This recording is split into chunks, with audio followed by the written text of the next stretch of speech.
Hi అండి. Welcome back to our channel. ఈరోజైతే చూడండి నేను రాత్రి మిగిలిపోయిన ఇడ్లీలు ఉంటాయి కదా! అవి ఉప్మా అయితే ఎలా చేసుకోవాలో ఇడ్లీతోటి నేనైతే చెప్పేస్తున్నానండి. దీనికి చాలా సింపుల్ అండి. మనం ఇడ్లీలు తినాలా, మళ్ళీ ఈరోజు ఇడ్లీలు తినాలా అని మనకైతే టెన్షన్ ఏమీ అవసరం లేదు.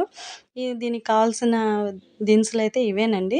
ఏం లేదు, పోపేసుకొని మనం అందులో ఈ ఇడ్లీలైతే పిసికేసుకుంటాం కదా! రాత్రి ఫ్రిడ్జ్‌లో ఆటిల్లో పెట్టుకుంటారు కదా!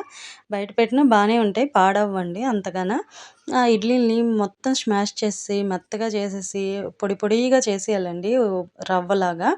అప్పుడు మనకి పోపులు, దినుసులు అన్నీ వేసుకొని, మనకి లాస్ట్‌లో ఇదైతే కలుపుకొని బాగా అంటే బాగా మొత్తం కలిపేసుకోవాలండి. కాసేపు ఉంటే అది కూడా మెత్తగా పూసలాగా, ఉప్మా ఎలా పూసలాగా ఉంటదో అలా పూసగా వస్తాయండి. చాలా బావుంటది. లాస్ట్‌లో ఒక నిమ్మకాయ చెక్క పిండుకొని మనం ఉప్మా అయితే రెడీ. Bye guys.